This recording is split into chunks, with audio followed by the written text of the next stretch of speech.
ቦሌ ቅዳሴ ጉለሌ ተብሎ ስለተተረተለት ንጉሱ በዋርካ ስር ቆመው ጦር ወርውረው ጦር የደረሰበት ቦታ መቅደሱ የቆሙበት ዋርካ ደግሞ ደውል ቤት አድርገው ይዞታውን ስለሰጡት ጃን ሜዳ ላይ ሊተከል የታሰበው ቤተክርስቲያን በቀጨኔ ስለተገነባው በቤተ መንግስት ውስጥ ብዙ ጭቅጭቅና ክርክር አስነስቶ ስለነበረው ብዙ አስገራሚ ታሪክ ስላለው ስለ ቀጨኔ መድኃኔዓለም ቤተክርስቲያን ምን ያህል ታውቃላችሁ? በነገራችን ላይ እኔ ይህን ታሪክ ወደ እናንተ እንዳደረስኩት ሁሉ እናንተ ደግሞ ላይክ፣ ሼር እና ሪፖስት በማድረግ ቪዲዮን ለብዙ ሰዎች ማድረስ ትችላላችሁ።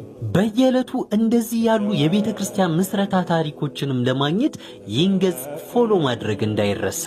ቀጨኔ መድኃኔዓለም በአዲስ አበባ ሀገረ ስብከት ልዩ ስሙ ቀጨኔ በሚባለው ቦታ የሚገኝ ደብር ሲሆን ልጅ ኢያሱ የተወለዱት ጥር 27 ቀን በመሆኑ በ1903 ዓመተ ምህረት በትረ መንግስቱን ሲጨብጡ የንስሐ አባታቸውን መምህር ወልደ ጊዮርጊስን የመድኃኔዓለም ታቦት ያለበትን ቦታ እንዲፈልጉ አዘዟቸው። መምህር ወልደ ጊዮርጊስን በታዘዙት መሰረት ታቦቱ እንጦጦ ራስ መኮንን እልፍኝ ውስጥ መኖሩን ጠቆሙ። ታቦቱ ሐምሌ 27 ቀን 1903 ዓመተ ምህረት በራስ መኮንን እልፍኝ ውስጥ ሲከብር ልጅ ኢያሱ ታላቅ ግብር ማግባታቸው ይነገራል። ጥር 27 ቀን 1904 ዓመተ ምህረት ልጅ ኢያሱ በተወለዱበት ዕለት ታቦቱ ከንጦጦ ወደ አዲስ አበባ መጥቶ ዋግሹም ጓንጉል ዘገዬ መኖሪያ ቤት ወይም ማርቆስ ሰፈር መቃኞ ተሰርቶለት ተቀመጠ።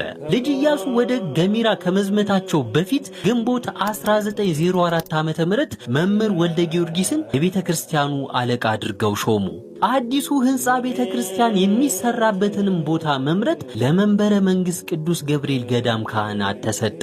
ለቤተክርስቲያኑ ልጅ ኢያሱ 51 ጋሻ መሬትም ሰጥቷል። በመጀመሪያ ለቤተክርስቲያኑ መስሪያ ቦታ የተመረጠው ጃን ሜዳ ነበር። በኋላ ግን ባልታወቀ ምክንያት የጃን ሜዳ ቀርቶ በዋግሹም ጓንጉል ግቢ ስራው ተወጠነ። በዚያም ግንቡ 1 ሜትር ያህል ከፍ እንዳለ ምክንያቱ በግልጽ ባልታወቀ ሁኔታ አንድ መነኩሴ መቃኞን በሳት ስላቃጠለው ስራው ተቋረጠ።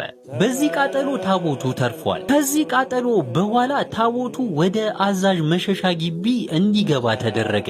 አዛዥ መሸሻ ከአጼ ሚኒሊክ ዘመነ መንግስት ጀምሮ የእልፍኝ አስከልካይ የነበሩ ሲሆን አሁን ደብሩ ካለበት ቀጥሎ ያለው መሬት የእርሳቸው ነበር። ከዛም ልጅ ኢያሱ ኃላፊነቱን ለሥራ ሚኒስቴር ለነበሩት ለቀኛዝማች ወልደ ሐናና ለመምህር ወልደ ጊዮርጊስ በመስጠት የግንባታው ሥራ መምህር ወልደ ጊዮርጊስ ባርከው እንደ አዲስ አስጀመሩት።